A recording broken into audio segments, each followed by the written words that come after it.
Welcome back to Mob Tales with Nick Christophers. It's me. Please, guys, at the end of the show, please subscribe, share, like, say something nice or even bad. I don't care. Today we have very honored to have a very special guest, a good friend, great guy, with an entrepreneurial spirit, a tough guy from the street, but a very intelligent businessman. I'd like to welcome Larry Mazza. Larry, great to have you. Thank you so much. That was an incredible intro. You humble me. You really do. But I appreciate it, and I'm real happy to be here. I'm glad to have you. This is going to be a little bit of a different interview than what you're used to. Okay. I'm going to get a little deeper here, a little deep. Well, first, I want to talk about. I mean, a lot of people know about your past with your book, which is phenomenal, and a lot about your background and stuff like that. But I want to really get into Larry. You know who Larry is, and because I know a lot about you, even before I even had the pleasure of meeting you, I knew who you were. Because a lot of the guys, like we spoke before, guys that you grew up with, I knew. That were on the other side of the coin, if you know what I mean. Yes. So, I mean, when you were growing up, your life was never anything that you even thought about. Because you were, a straight kid, you were good at school, you came from a good family. So that was never even an inclination, a thought. No. So I am really perplexed how somebody like yourself. The reason why I'm saying this is because of what you have become now. You're a very smart guy. You're a good businessman. You could have been a fucking CEO of a company, basically. So, because a lot of guys that leave the life normally don't do what you do. I run a business, to do what you do with the gym and everything. So most guys can't do that kind of thing. Maybe you and Michael Francis, if anybody. Because you guys have that business sense. Now, the question I'm trying to get to is, how were you able to adapt to that type of lifestyle when that wasn't anything that you really grew up with? Well, it doesn't happen overnight. Yeah, guys like Greg and John Gotti and these big time names you know about, they see something in a kid, and they typically want a kid with a good head on his shoulders. They're not looking for crazy wild men. They got enough of them. And those are the ones you're talking about, thugs that just hang around ready to beat somebody up or kill somebody. He saw that I had good head on my shoulders. I was good with numbers, and eventually gave me the whole sports business to run, plus the number business. And it flourished way more than they ever thought with me at the wheel. And I went to school. I went right through high school. I was in college for a year. So I really had no reason to go in this other direction other than how did a friend of mine say it? Infortuitous meeting that I had with this older woman. And we developed into a strong love affair relationship. It is, like you said, most people know it happened to be the Grim Reaper's one of his wives. So there was more of a bond now. We became friends, we became tight, and he groomed me, he took me along slowly. And I gotta say, when you go out to places like people see, and I walk in with him, 18-year-old kid being treated like a prince or a mayor or a politician, you start liking it. And my father, who's a lieutenant in the fire department, may rest in peace, said himself, and he said it in my book, he doesn't know if he could have turned down the offer I had. First her, and then this layout of business, first legitimate businesses. But once you get in, it all turns to, you know what? It just doesn't continue on that fairy tale path. You have to start adapting and doing things. And when you're around guys like that, you can't show weakness. So the deeper you get, the more you have to show you're one of them. Otherwise, you'll be on that list someday. And I've seen it happen several times. Of course. So yeah, I had, and I could have, my father said too, I refer to him a lot because, obviously he's my father, I love him, but he always said things like, if I would have went on the fire department, I would have been a chief, because everything I did, I always wanted to be at the top level. If I was a fireman, I wasn't going to stay just a fireman. I'd be a lieutenant, captain, chief. If I was in a company, I'd thrive to get to, like you said, a CEO or CFO, or I want to own the company. So I did the same thing in that life. I wasn't going to be a weak soldier, a weak mob guy, whatever you want to call us. Mhm. So I became a good gangster too, due to, because of him. Well, I mean, when you, like you said, when you first got into like Greg realized you were good numbers, and he grew, like you said, groomed you. But coming from where you came from, especially from your father, especially, who was a straight guy, you didn't really, your parents were good people. When you when did you realize that, hey, this is illegal? What I'm doing is wrong. Why? Well, What made you keep going down that path, saying, I can't do this? there's levels of what you're saying. I never looked at the numbers or bookmaking business as illegal. I still don't. It's everywhere you Oh, turn. no, me too, but I'm saying, Right. Right. So when I was doing that, I wasn't ashamed of myself. I said, look, I'm doing this. I'm running a business. And I built up they started calling me Lefty, the Lefty Rosenthal of the Colombo family, because I had all the family bringing me their business because I knew how to control it and run it right. So I really got big in that, and I was consumed with it. Now, if somebody doesn't pay and they got to come to the club, the first one or two, I'm just in there and the guy's hanging around, bust the guy up, and I'm watching it. After a while, you think you got to show you're equal and you're capable and you don't need them all the time. So you get involved in a beating. And as time goes by, I always said that, it's a slow transition. He'll tell me to drop him off somewhere, okay, and just leave, and I'll see you tomorrow. I drop him off at a place. I find out a guy got killed in that club the night before. So I'm on the outskirts, but I know he did it. And it's not me. I'm just a 19, 20-year-old kid. I dropped him off, The next time I drop him off and he says, wait for me. I'll be out in 2 minutes. I hear gunshots. He comes out in 2 minutes or 1 minute, gets in the car, unspoken. I know he just did it. I didn't do it, but I'm closer. Now I'm driving him away from the scene. Next few months goes by and somebody else has got to go. He says, buy a shovel. I bought the shovel, dig the hole next to his son. We both dug the first hole. And then you get to the point where you almost rather shoot, because digging holes and dragging bodies, just shoot them and let somebody else do that. I mean, it's a slow transition. I'm not trying to make it a comedy, but that's how it happens. And again, when you're around a guy like that and he starts bringing you along and introducing you to captains and bosses and underbosses and concierges as my nephew, and they all know I'm the next, they used to call Greg's Club the breeding ground for good fellas. So everybody knew I was being groomed for that next step, which I was actually proposed when I was 25, but the family went into the split, as you know, and that lasted a lot longer than people think. The shooting started later on.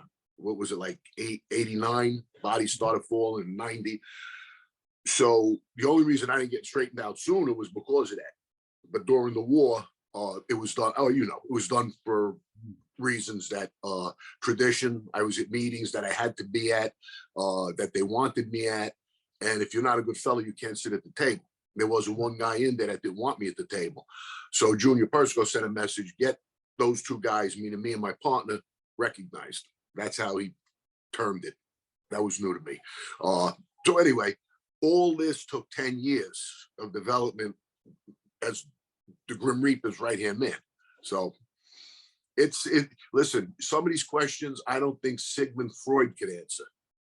He'll look and say, how did you do it? How did you go from that, a college kid, to a shooter and taking a life? I mean, it's looking back, I say it's crazy. I don't, it's surreal. Almost like, you're living in a dream during the war. I felt like I was in somebody else's body when bullets were pinging around my head, and we're ducking in and out of places, and we're shooting people and getting in shootouts. It's crazy. It was like the Wild West. Well, before, like you said, as a college kid or even high school, how would I say?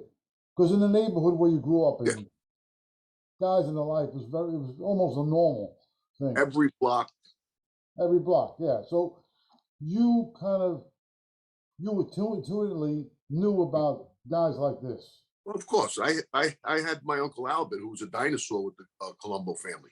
Goes back to probably the 40s with them, and he was around Junior first, Persico, and then he was actually at the end under Nicky Black, and he hated Nicky Black. That was his happiest day when that guy met his demise. He was ecstatic. But no, right down the block from me, I could climb a fence and get in his yard was Mimi, shallow. Yeah, shallow, yeah. Say shallow, it's really shallow. Around the other block, Carlo Gambino, right down Ocean Parkway. I could walk to him. The opposite way, there was Fat Sal Machota, who was in the Colombo family and fighting us. On Avenue X, you had Tommy Lombardi. Avenue, like I said, Nicky, Funzi, Joe T, our eventual acting boss. So they were, and the social clubs, it was infested. The neighborhood was infested with social clubs.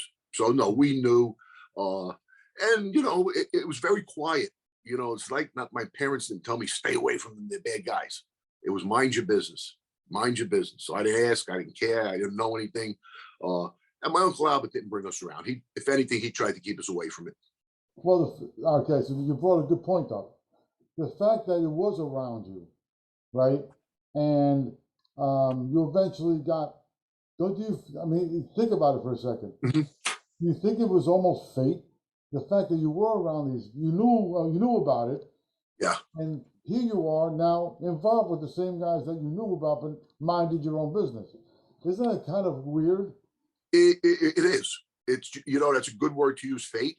If people believe in that, your destiny is what it is, and so many things have happened that I would do the same thing over just to have what I have now. My family, my wife, my kid, everything that happens. We're sitting here now because of what we went through. If I didn't go through that, I wouldn't be sitting here with you now. It's just it could be fate. And then again, on my case, as you know, there was historical corruption. So if you do believe in God and fate and all of that, maybe I was put there for that reason, because I was hopefully intelligent enough and personable enough to be able to get in there and expose this or help expose it. That's a little silver lining for me. Well, on that point about exposing the truth about, with Greg and everything, because I'm sure you felt betrayed at that point. Now, a lot of people, I argue with a lot of people about this. Right. And I think you and I discussed this one time before about how guys who they call rats, even though I don't like using that word, to me, that word does not belong. Not that I approve of anybody doing that, but I argue with a lot of people that, unless you live in that guy's shoes, you don't know what he went through or why he did what he did. And I'm sure you've come up against that kind of. Let me talk to that point a little bit, if you don't mind. I didn't mean to interrupt you, but no, I know go ahead. And okay, I will be the first one to say that I don't like snitches. I didn't like them when I was in school and they told the teacher that I did something wrong. Or one example I use was I was in the line at lunch and I took an extra apple. The kid behind me told the principal. You- And I had to stay at school all week. That hurt me more than Carmine Sessa ratting on me. Well, really, I said, this is why you had nothing to gain, you know. But in the life you're in, I say you can't rat on rats because half of them are rats or talking to the law anyway. They're making deals, and this goes back historically, you know it, to old time big names. Greg, Whitey are just the latest in a long line of guys that dabbled with the government. So no, nobody likes that little tattletale snitch or whatever. But when your boss that brought you in and the consigliere who you're taking orders from flip or are working with the government for 30 years, by the time it gets down to me, I should be the one to take the life sentence. And the person goes knew about him. He told me, Alley Boy told me, and I'll say this and put my hand on a stack of Bibles. He turned white after he said it. Him and his father knew about Greg for 20 years, and it was 30. And I researched, there was something that happened about 20 years ago that made sense. I won't get into that now, but there was a big case that was thrown out because he was on it, and that's when they knew. But anyway, they allowed it. So now you got the boss of the family took the stand, admitted he was a good fella. His son says that they knew about Greg for 20 years. Greg is allowed to exist. They should have killed him. Okay. And then Carmine Sessa, the guy that started this whole war because he's a paranoid, not very smart, and should have never been consigliere. Consigliere, as you know, is a position that people in the family respect, envy, like. They want to go to see that guy because they know he's not going to do them harm ever.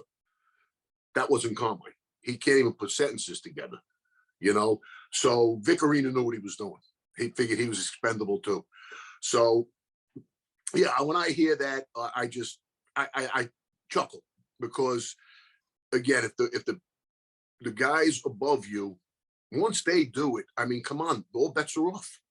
And here's the other thing. I was in for a year fighting the case, and all this is transpiring that we just talked about. I wouldn't flip. There was no how, no way. While Greg Scarpa was alive and standing up, and his son was still away. Because if I did, Greg would kill my whole family, my father, my brother, my sister, my cats, my dogs. He'll kill everything in his path to stop me from, and I'm not going to put my family in that jeopardy. So I waited. I fought. I was hoping for 15 to 17 years. That's what I thought I had a shot for, you know, because the big guys were getting 20. They're copping out to 20. I figured I could get 15 to 17. Anyway, once it came out about him, I didn't even care Carmine flipped. I would have fought him. I don't think he had enough on me, to be honest with you, because he was never there.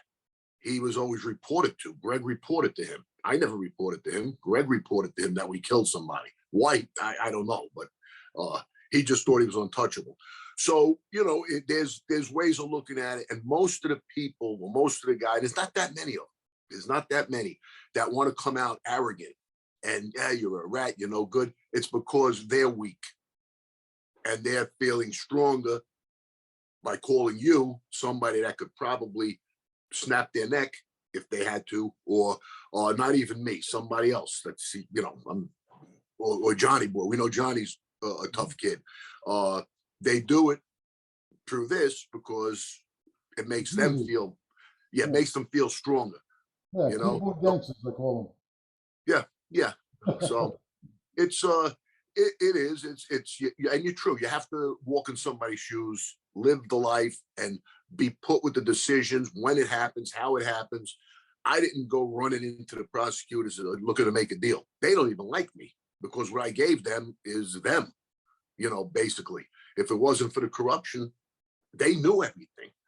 They were, like I said, there was a line of Columbos at the door talking. There was my boss, told him everything. Carmine, you know, backed all that up. And then, you know, like I said, it was, they said we were clogging the system. Yeah. Well, So I'm sure you've heard of the top echelon program, right? yeah. Well, Carmine, believe it or not, I heard this from a pretty good source. that Carmine Persico is on that list. Was on that list. I saw that paperwork, and I think it was Greg that they were talking about, and you saw Persico's name in the Hmm. the 302s. Right. I now, but again, there's also different ways and different levels. When he took the stand and admitted he was a good fella, but not the boss, he was trying to get the 100 years knocked off. So Right. he figured, admit I'm a good fella. If I did that, I'd be dead the next day.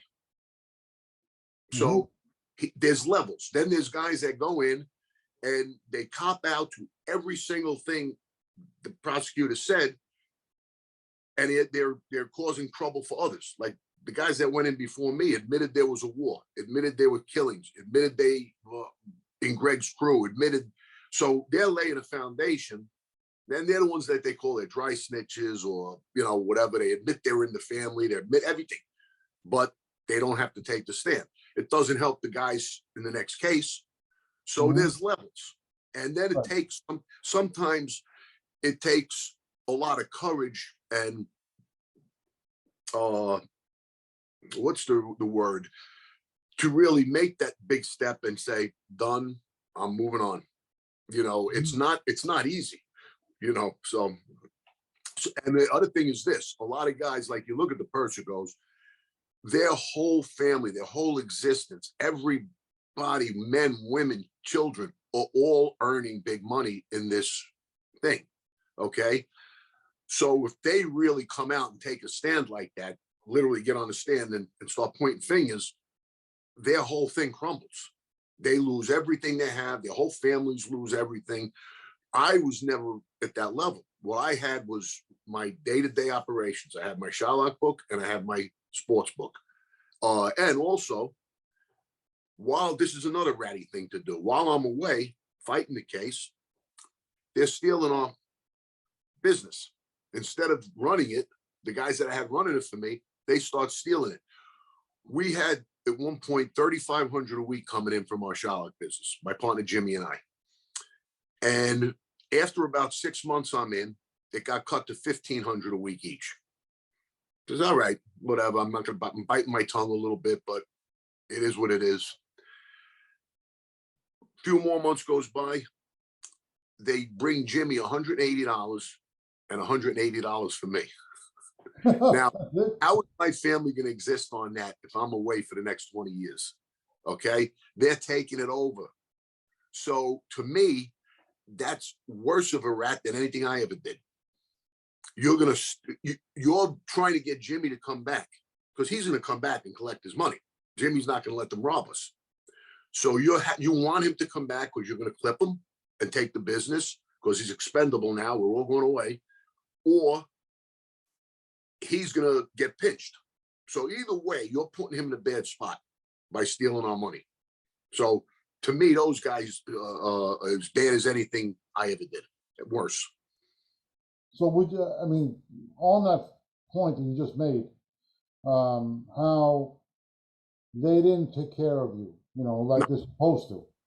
no. Because that's what you're told from the beginning. We'll take care of your family when you go away. It's the same story. It just happened even years before It you. goes out the window. Goes out the window. So it's. Would you say this is one of the things that eroded that life? Like it's, Absolute. The well, one of greed, the things anyway. the greed, uh, because that just breeds the treachery where you're backstabbing people because you want more. Getting into drugs was a bad thing. Hmm. Absolute bad thing. And I was on a show the other night where they were talking about that, and they says, "Well, it's power. Greg wants more power." Greg didn't need drugs to have power. He already had all the power in that neighborhood you could possibly get, and he was making 50,000 a week that I knew of. So, now you made 100,000. I mean, really, for the exposure and the neighborhood now not liking you and respecting you because you're in a whole different ball game. They didn't care we were bookmakers. They don't want their kids with drugs. So it was those are bad things. And yeah, by not helping each other and backstabbing. During the war, we were told to be careful, don't go in there, go. But there were places I had to go to collect because they didn't stop my payment for 1 week during the war. They didn't say, you know what, don't go over there. We'll all take a loss of $1,000, whatever it was. They wanted their money. So when we went to collect, it was okay. Oh, but don't go to that nightclub, Wild Bill's guys are in there. But we could go there to collect. So it's like, yeah, because it's their money. So, and then, they go after your family. They came to see my family for money while I'm in jail. Imagine trying to have them collect or whatever. It was sickening, but my mother chased them away. She had something for them. That's That's pretty how, interesting. That's so, pretty interesting. Well, now being out of the life so many years, yep. I mean, could you say you miss a little bit of it? Oh, absolutely. But I've learned that the things I miss, making money, I still do. I can still earn a good living. And I earn respect in a different way. People don't disrespect me. They're very respectful to me. Most people support me. I get that 1 out of 100 that's an idiot and wants to talk, and I'll answer him once, and then I never talk again about it. Because I'm not the type to let something go. I want to answer it, but I'm not going to entertain them and boost their ratings with nonsense week after week after week. But that's all they can do. It's like those are the guys that are in the street that couldn't run a business. They couldn't build a business, a little mini empire. What they can do is take a block of cocaine and hand it to somebody else for extra money. That's what they're capable of. And those are the ones that want to get on because they can't do what you're doing here. You have an editor, you're a journalist, and you have a nice show, and they can't do it. They have to get on there and say, hey, he's a fucking rat, he's no good, So. Well, it's being that the case, and I mean, a lot of people would ask, okay, how does a guy like yourself, or like you, or like Sammy, or John, or anybody else that live that kind of life, how were they able to, like, how did you adjust to what you do now? And how were you able to develop what you have now, like the gym, for example? Like, people would question, how the hell did he do that? How could he have done that? Well, that's a big, even I'm wondering. Yeah, I'm driven. Okay. I persist. I don't quit. I don't give up. I don't think, I don't accept failure. When I came home, I was working in a gym that had like 4 other workers. We were doing like 4 hours each. I spoke to the owner of the gym, and they weren't doing anything. They weren't trainers. They're just sitting there on a computer. So I told her, I said, why don't you let me do the whole day? And she let me do it. So now I was getting 12 hours a day. It's a lot. I built up a kickboxing class. I was doing personal training from 6 in the morning till 6 at night. I was training, and there was a break. I had a break from like 1 to 3. Nobody wants to work out in the middle of the day in Florida, especially. And I would use that time to go pick up my son from school every day to start bonding with him again. And so now I had a salary for all the hours. I was personal training. I was working in another gym, teaching classes and training. That's how I met Kelly. She came in to learn kickboxing. So I started wrapping up her hands. So anyway, so I worked real hard. And I was, I had the support of my family. The most important thing of all. They never stopped loving me. They never stopped helping me. And so I didn't have like a lot of outlandish bills. I was living home at first. Then I got a small condo of my own, rented it little by little. So I was able to save money. And I knew that if I could open my own place, it would just get bigger and bigger. And when I opened it, it did. I went from a small gym to a 10,000 square foot gym with a cage, a boxing ring. I didn't buy those. Those were donated from other instructors who wanted to work in my gym now, instead of having their own little dojo. So they all came in and became part of my gym. And some fantastic martial artists, great guys. I still have them in my gym, some of them. So I brought in other trainers. I saw when I was training in places, let's say it was $45 for the hour. And you're talking about Florida, not Manhattan. Mm-hmm. Okay. They would pay me 15 and they would take 30, the gym. So I says, I'm doing all the work. So Now, when I have trainers, I have a whole slew of trainers in my place now because I don't take anything from them. I say, you train, I want the person to be a member.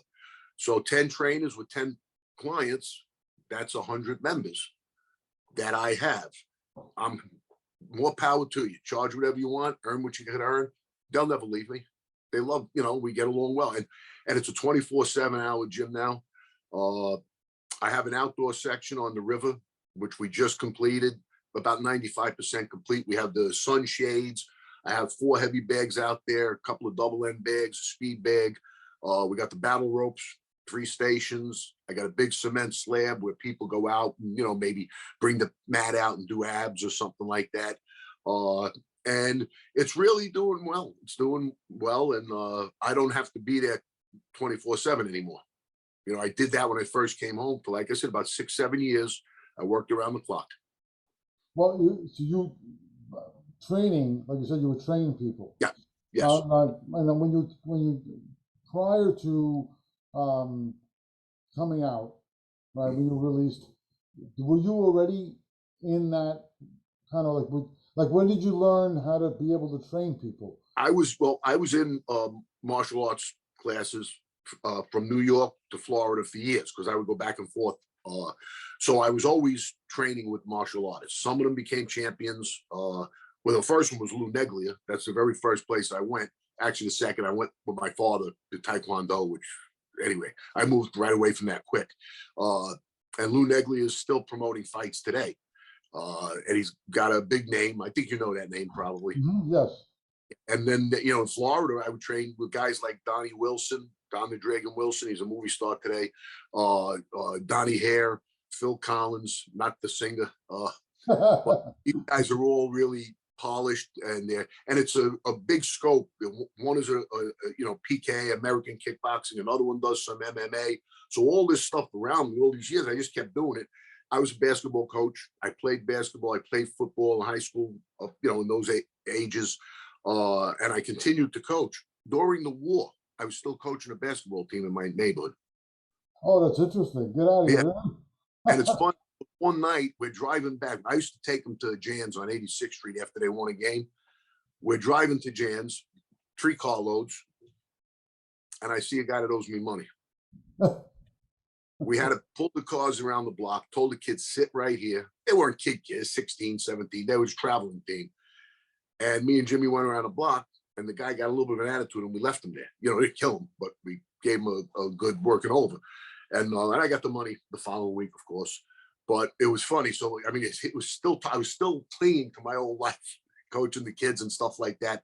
So what I did was, while I was away, I took several courses on professional training, personal training, all these. I read and wrote. As you know, I did a lot of my book. I wrote while I was away.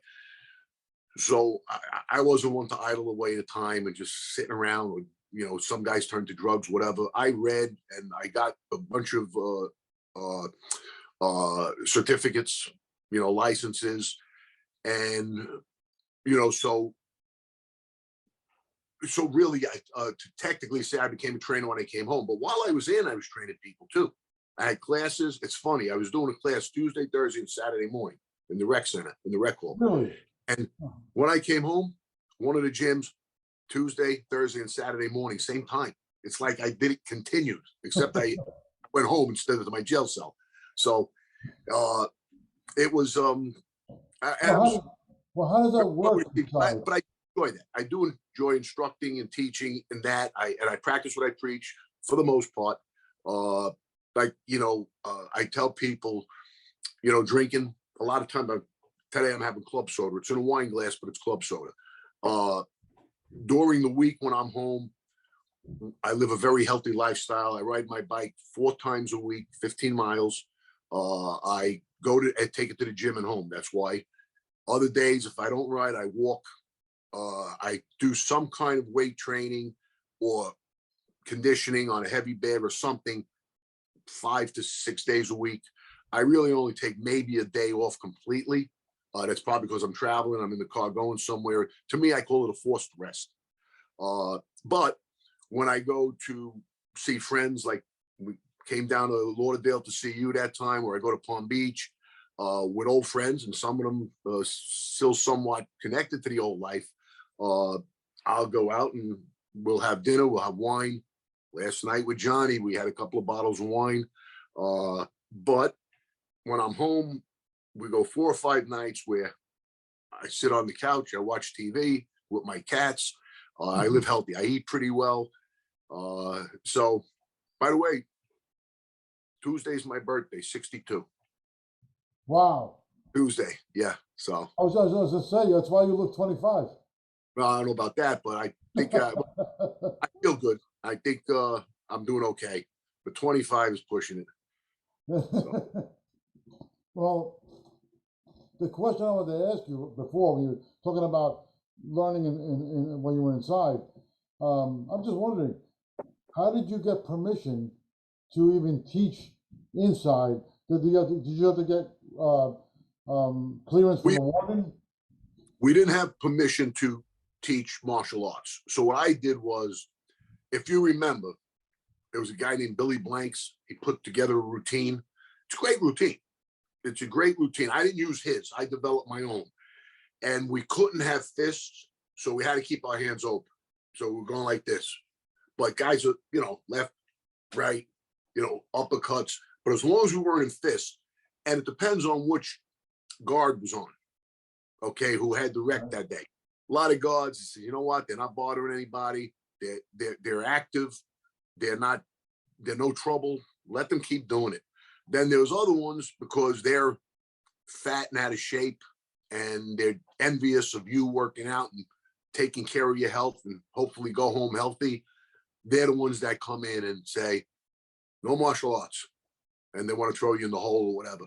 So you knew who to work with and who to work around. But we got it done. We got it done. Oh, cool. Okay. Well, just to go back to the war a little bit, because I'm curious only because I knew some of the guys myself, as you already know. I mean, do you believe that Vic had a valid reason to do what he did? Do you believe that was? I know he was on the other side of the family. Yeah. Here's the thing. I'm going to tell you what the rule is.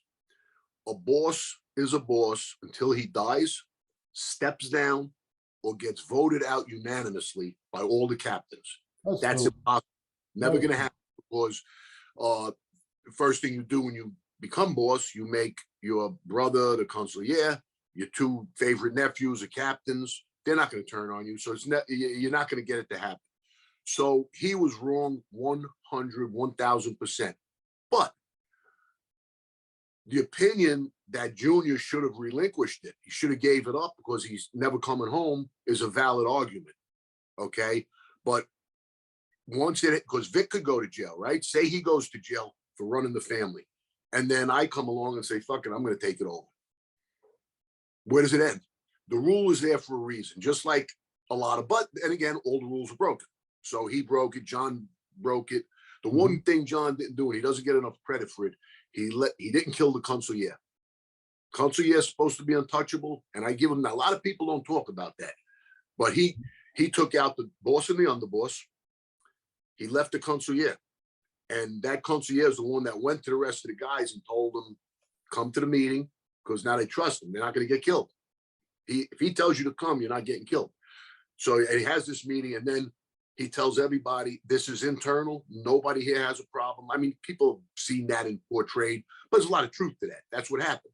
So he left the consigliere, and that was an old-time Carlo Gambino guy. And he's under Paul Castellano. He could have knocked him out too, but he didn't, which was one of the good things he did. Well, okay. That was smarter things he did. He kept Frankie locked there. But did you have any kind of dealings with Vic himself before the war or during? Oh, no, to tell you the truth, and it's funny, people ask me in the book too, I never even heard of him. I didn't know nothing about him.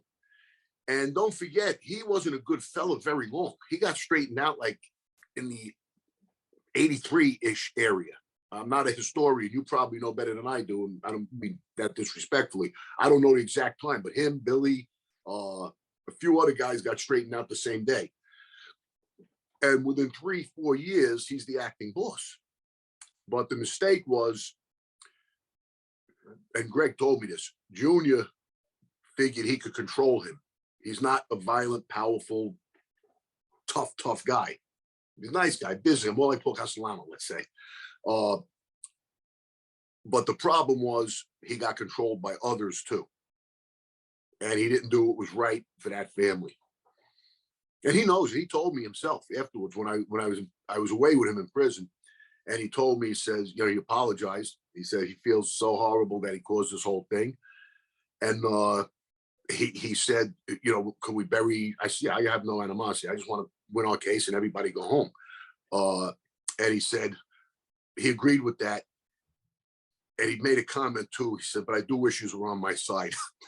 I'm sure he did. You know what I told him? I said, if Greg was on your side, Vic, there'd be a lot of dead Persico soldiers. I just went where he, and he understood. He knew. I mean, so it was nice to meet him in there and talk. And you know, I met a lot of the guys from the other side that we were trying to kill. I had one of them, Joe Campy, after all was said and done, at the end, we're all home, stay over my house in Florida for a week. We were chasing each other in cars a few, you know, just 10 years earlier. Now we're all out. Yeah. So it's well, that's another interesting thing you just meant. Just something I think a lot of people don't know about. When you're inside, the animosities are gone. Everybody hangs out together. Yeah, and you're pretty much equals. Now that being said, Vic's an older man, older than me at the time. I respect my elders, so I showed him respect, not so much as a boss, but as an older guy that's in here with me, and you know, has been around a lot longer than me. I didn't like when I saw other guys disrespecting the older guys and playing that card. We're all equal in here. You left your button at the door. Yeah, I know, but doesn't mean you can't be you know, behave the right way. Right, but that's usually typically because that's what I've noticed is that when guys go away, and no matter what family they're from, or even what area, whether it's Philly or doesn't matter, if all the Italians pretty much hang out together. Yeah, yeah. You know, regardless of where they're from, the Well, animosity they forget. All the ethnic backgrounds tend to gravitate together. It's human nature. It's culture, whatever you want to call it. And you know, there's a part in my book where I'm talking about being in prison, and people say I was a little racist. I'm not. People that know me know that's not the case. But I got to tell it like it is, you know. And if anything, the most hated groups against each other were blacks and the Mexicans. They hated each other. Had nothing to do with Italians, white, any other color. They were always the ones wild riots, okay? But you tend to stay together. And the other thing is, all of us, you know, you're pretty much the worst of the worst. So if you're in a prison with, you know, 2,000 inmates, and 800 are black, 600 are Mexican, 200 or whatever, 200 Italians, they're going to gravitate together, okay? And if you're in a cell with, if I'm 35 and they put a 19-year-old kid in the cell with me that wants to blast rap music at 2 in the morning, don't you think that's going to be a problem? But they do it. They want to test your tempers, and they breed it. They throw the racist stuff at you in prison, okay? So it's hard. So when I was telling the story of, you know, sitting next to this guy in chains and big, you know, and he probably in the hole for 2 weeks like I was, we all stunk.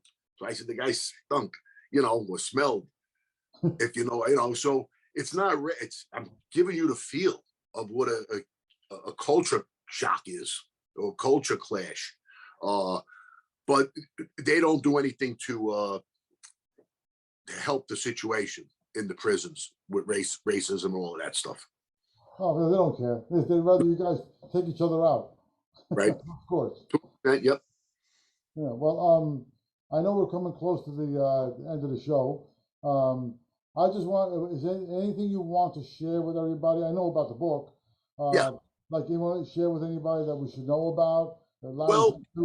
Yeah. Well, you know, a lot of people know about, you know, the show Mob TV, We're going to be doing a third season soon. There's a great reason that's been put a little bit on the back burner, and I'll get to that. But it's on Plex TV, as you know, and you go to Plex and then find Mob TV. It's still very early on. He now has like 60, what do you call them, distributors. So it's growing worldwide, but it's very hard with the numbers they want. Like, it's take, for instance, you want to take Goodfellas and put it on, it's like $500,000 to take it for a month. It's silly. So, wow. So we're trying to develop new stuff for that show. We're working on something called the Colombo Wars, because, as you know, the Colombos have been at war since the 50s. There's, been a couple of years. So it's an interesting story. We have people, Mike Francese will probably be involved in that. Greg Jr. will be involved in that. I will be involved in that. Other people too. Ori Spotto may be involved in that. Different guys that can shed some light on different eras of the war that never ends until now. It's finally ended. Also, I've been in direct contact now with Terry Winter, who read my book a second time and said it was one of the best books he's ever read. I mean, I'm humbled by that. I'm not bragging. I really am, because Nick Pileggi said it was a mob classic. So those two guys saying it, I did something right. And it looks like he's going to be on board to take this a step further. Okay. So I'm really excited about that. That's awesome. I'm glad to hear that. That's very awesome. Don't forget about me when you get It's up there. pretty much an exclusive. I didn't go around talking too much, and I'm not saying too much about it now either, but I think I should share that with you. You've always been supportive of me, so I definitely want you to know what's going on. I appreciate that. Don't forget me when you get on top of it, you know what I mean? No, you're going to be on. You're going to play my bookmaker. Oh, that'd be great. I'm the bookmaker, but you're going to play my bookmaker. Oh, that'd be great. And you already look like, with the glasses and the hat, they called him Smiley. That was his nickname in the neighborhood. Oh, yes, I heard of him. Yes, I know you're talking about. Yeah, that's funny. It might have been me. Listen to this. It was funny. You show that the feds are not really as smart as people think.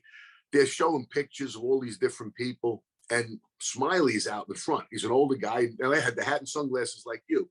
And I said, oh my God, you know who that is? And they're looking at the thing. They don't know who he is. He's really wasn't well known or anything like that. I said, that's the boss of Cleveland. They said, what? I'm only kidding. Neighbor, leave him alone. That's pretty funny. Yeah. There's a lot of comical stuff that goes on, and you know that. Listen, we'll do a part two. Nick, if you want, let's do a part two sometime, because I think we could go on for another hour, but I have an engagement also, and I know you've got to move on. And yes, for sure, man. That'd be great. I appreciate it. Yeah, for sure. Well, thank you, Larry, once again, for coming on. I really appreciate it. Good luck with everything. And I will say the website, last thing, www.larrymac-. I sign every book that goes out still to this day. Oh, that's awesome. Okay. Yeah. Definitely thank you very much for the coming on the show. Good luck. Say hello to Kelly for me. I will do that, and tell Pete I said goodbye. I will. Thank you very much, Larry. All right, thanks. Take care, buddy. Talk soon. Use it for sure. Yeah. Thank you, guys.